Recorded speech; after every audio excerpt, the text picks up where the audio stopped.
guys, welcome back to my channel. Today I have a very exciting video for you guys because as you can see from the scenery change, it's finally time to start talking Halloween. And what better way to kick this off than with talking about the Halloween candle company itself, South of Sanity. That's right, Virgil is back with 10 brand new fragrances for the Halloween season, and he was kind enough to send all 10 my way to preview for you guys. So if you guys don't know South of Sanity by now, they are a small batch wax company based in New Mexico that focuses on making Halloween and spooky fragrances year-round. Since my very first order from them last year, I have just been so impressed with their scent output. They have a ton of unique spooky fragrances that I personally think are done very well, and this Halloween collection is no different. So some information up front here. All 10 of these fragrances are going to be available on Thursday, July 18th, and they will be available in wax melt form only. Virgil is working on a candle formula. He's actually been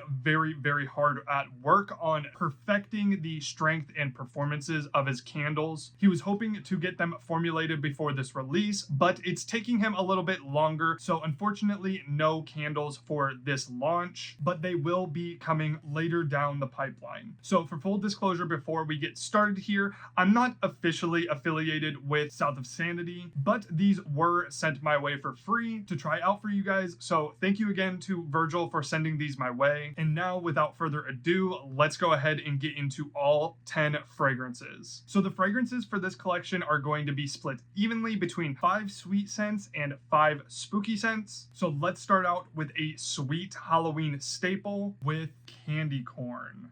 So with each of these fragrances, there is a little story from Virgil himself, along with the scent notes from which I will be reading off. So candy corn states, the closest I can get to a real candy corn in my opinion, similar to Yankees, but with better throw. The scent notes are sweet vanilla, sugar, and honey.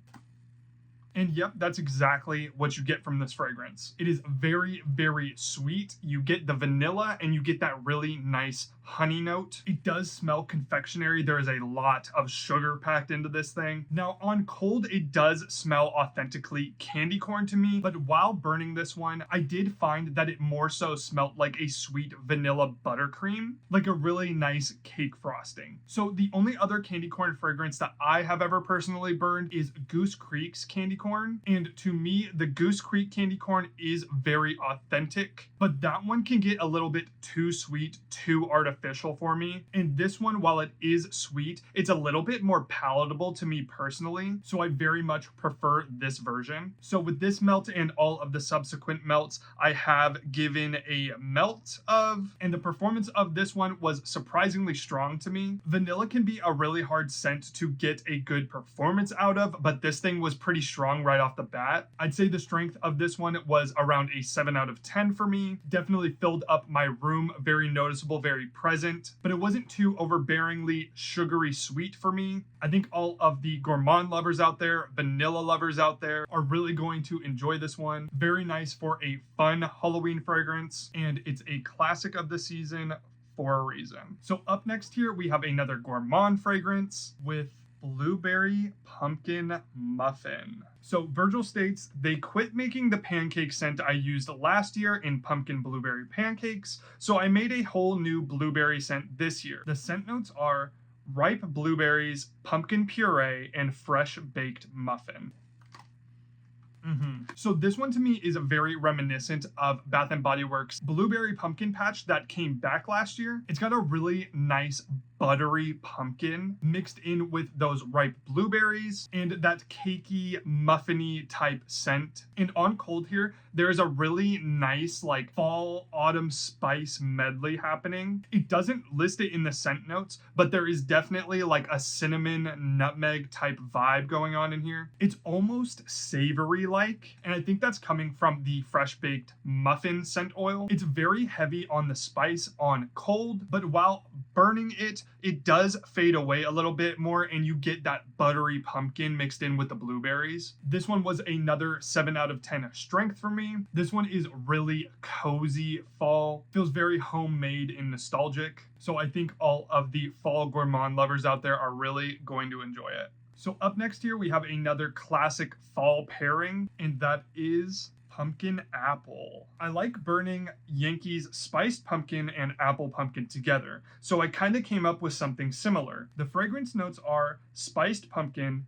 apple cider, clove, and autumn spices.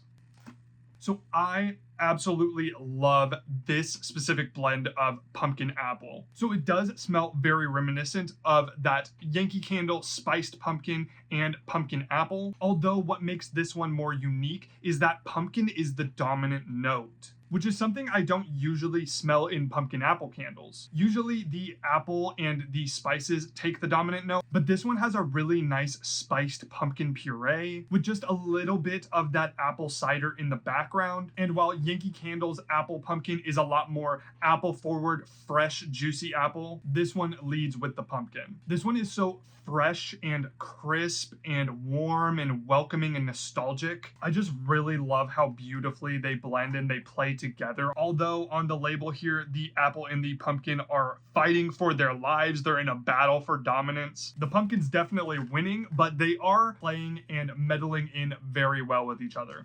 And this one was consistently strong for me as well. Another 7 out of 10 strength. With a decent throw as well. I could smell this one traveling out of my room. Over the past couple weeks of burning this one, this has slowly become one of my favorite pumpkin apple blends, and I'm gonna have to pick this one up every year to add to my rotation. So coming up next here is one that's arguably a fall Halloween scent. In my head, it leans a little bit more Christmas, but here we have Orange Pomander. So the description for Orange Pomander states, I tried to mimic the scent from making actual orange pomanders last year. The scent notes are rustic orange peel, clove, and autumn spices.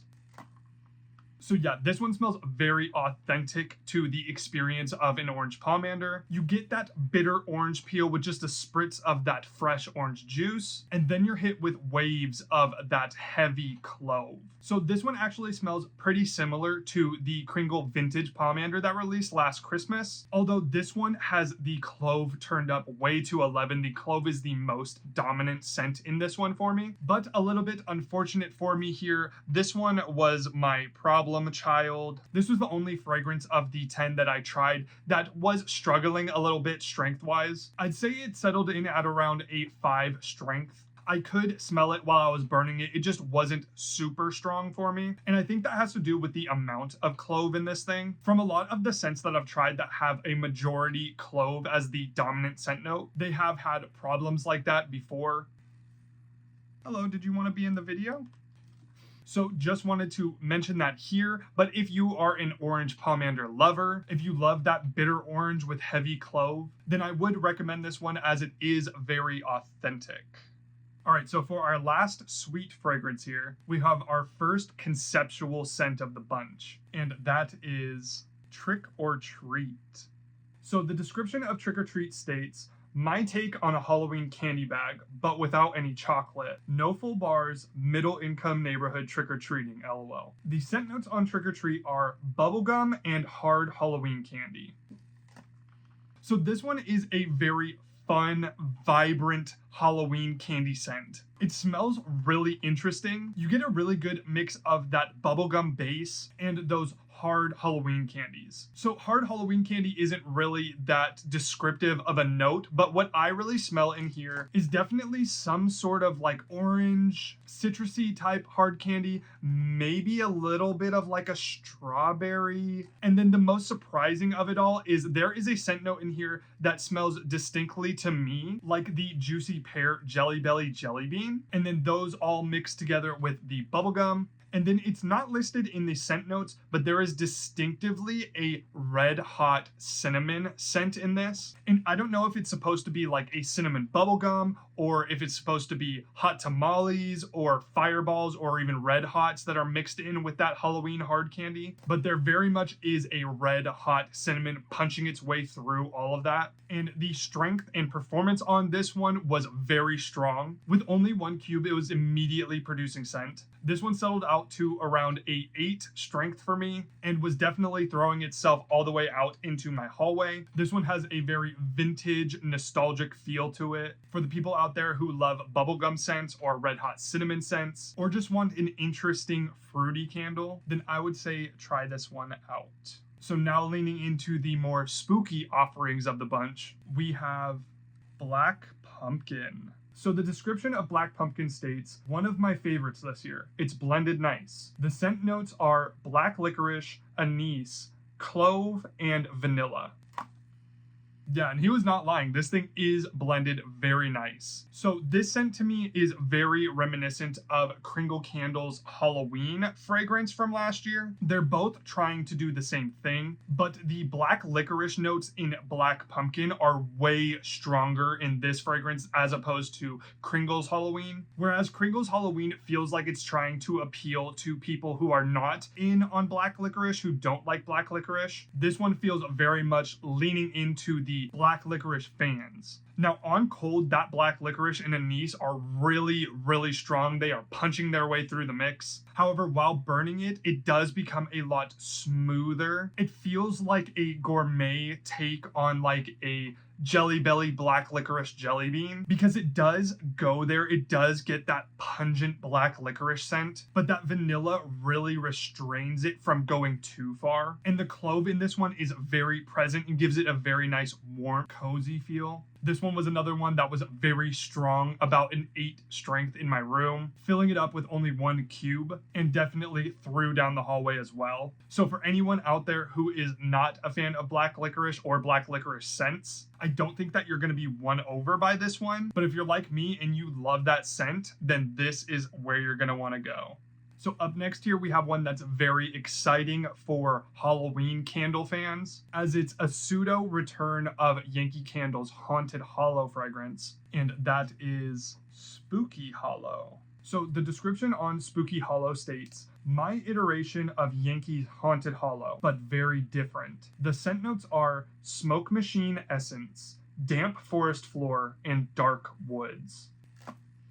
And this one is very damp, very earthy, very dirty, very spooky. And then you do get that quintessential Halloween fog scent that we all love, just traveling all over top of it. It really smells like a haunted forest. It's very mood setting. I feel like this would be a really good scent to melt while you're watching like a cabin in the woods type horror movie. Like Evil Dead comes to mind. Now, I, like very many others out there, have never really gotten to smell the Haunted Hollow scent from Yankee in candle form, but I do have it in scent bead form here. And while it is very old, when I punctured the little tinfoil on top to gain a sense of what it might smell like, it did smell very reminiscent of this. This one was another 7 out of 10 strength for me. I was burning this one basically all day today, and it was very long lasting, as within the 5 hours that I did melt it today, it was pretty consistent strength wise. And for those of you out there who got to sample this scent last year, I think that this year's version is a lot better. Virgil really toned up that fog machine essence in this year's version, and that is what I think makes this so special. If you've always wanted to try Yankee's Haunted Hollow, or just want a Halloween haunted forest in a container, then consider picking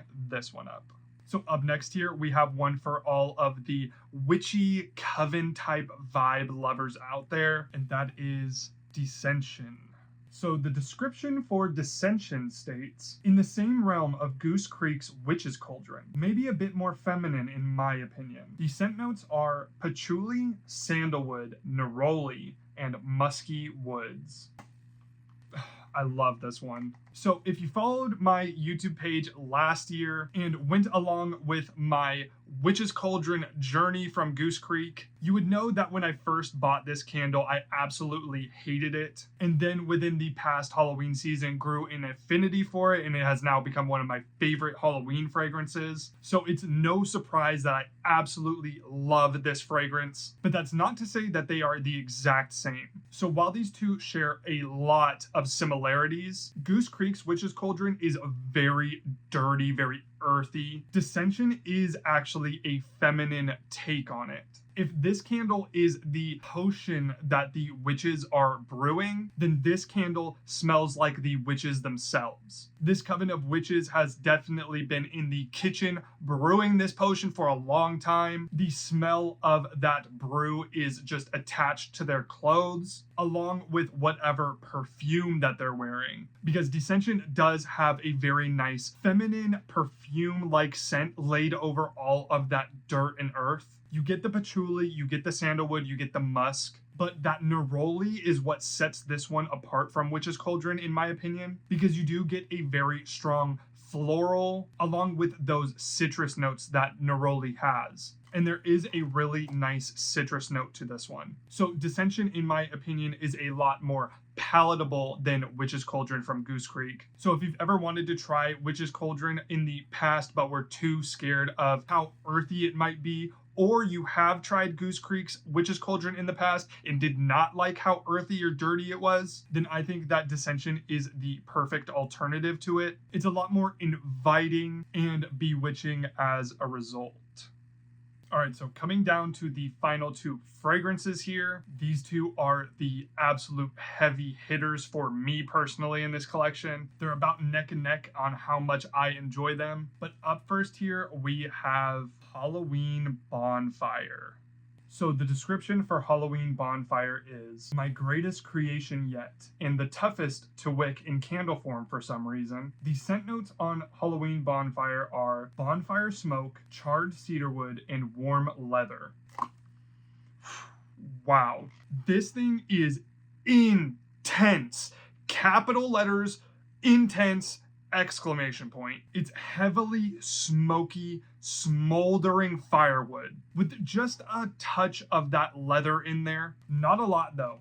The leather, the little subtle sweetness from the leather does not save the smokiness of it all. This thing genuinely smells like fire in a container, and when I was burning it, it was smelling like my room was on fire. This is like all smoke, no frills. Genuinely, I think this is the most accurate, most heavy smoke candle that I've ever smelled personally. It's really crazy how accurate he got this to real fire, and I'm so excited that it's here for all the smoky candle lovers out there. I was fortunate enough to be able to preview this scent, I think around March or April of this year, and it was just killing me not being able to burn it or talk about it with people because it really is just insane. And I think that this scent is so versatile as well, because I could definitely see myself burning this from the middle of summer all the way through to Christmas time. Perfect for late summer bonfires, for Halloween bonfires, if you will. And you could even use it as like a Christmas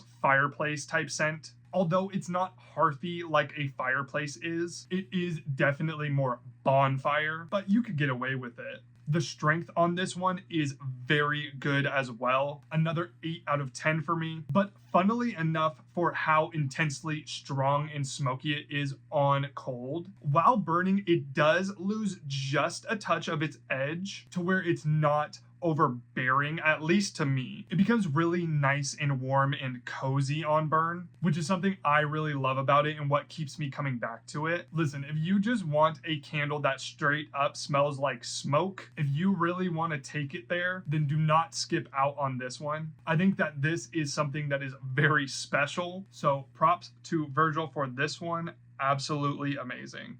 So last but certainly not least here, we have another special one, and that is Halloween Night. So the description of Halloween Night states, probably my most conceptual and complex scent yet. One tester called it the smell in between houses when trick-or-treating. So the scent notes on Halloween Night are damp woods, patchouli, pumpkin, clove, cold autumn air, and dry leaves. So yeah, admittedly, this one throws a lot at you. It is very, very complex. And honestly, on first sniff of this, when I first got it, I really couldn't make out what it is. But the more time that I've had to sit with it and burn it and try it out, I've just absolutely fallen in love with the scent. This scent feels like a cool, crisp autumn night. There's crunchy fallen leaves on the ground. The earth underneath it is a little damp from a previous rain. And since it's Halloween night, there's hints of freshly carved jack-o'-lanterns on everyone's porch. This thing is really cinematic in its presentation. The whole scene is there. Mostly what you get is those damp woods and the patchouli. There is a little bit of that petrichor wet ground type smell. You're getting that crisp ozone note from that crisp autumn air. All of those notes make this one very spooky, but just before it's about to get too scary, that pumpkin comes in for a nice burst of sweetness in there, and then that clove gives it a nice comforting warmth that really makes it feel like a whimsical Halloween night. This one was another really good performer for me. It settled out around a 7 strength, and another one that traveled a bit for me as well. This is everything that I could want from a conceptual Halloween candle. And while it is very complex and hard to describe, and it does throw a lot at you, I just personally really love the vibe it creates, the scene it sets. It really does smell like you're outside on Halloween night. I think personally it's very special, and I feel like there's going to be a small group out there that agrees. This one does feel a little bit like a kicked up version, or Halloween version, if you will, of South of Sanity's Decay, if you've ever tried that. That's another one from last year that I ended up really loving. They share a lot of similarities, in my opinion, but the added pumpkin and clove in this one just makes it feel very Halloween. If you're even a little bit interested in trying this one out, I would say go ahead and throw it in your cart, because it is a very intriguing option. But yeah, overall, I absolutely love this thing. I can't wait for people to try it out. So that is all I have for you guys today. I'm so excited that we're now in the season of talking about Halloween things. Overall, I think that this collection is very strong. There really is something for everyone in this collection, for the Halloween candle lovers, for the fall candle lovers, and everything in between. Overall, I think my top 3 of the collection are the Halloween Bonfire, the Halloween Night, and surprisingly, the Pumpkin Apple. I just really love this blend. It feels so nostalgic. But let me know what you guys are excited about, if you're planning on getting any of these fragrances. If you guys have any specific questions on any of the fragrances that I mentioned today, I have been sitting with them for quite a while, so hopefully I'll be able to answer those. Once again, I would like to thank Virgil for sending these my way. I really appreciate it. Remember to leave a like if you guys enjoyed this video, and subscribe for more Halloween content, because I have more on the way very soon. Until the next one, I'll see you later. Bye.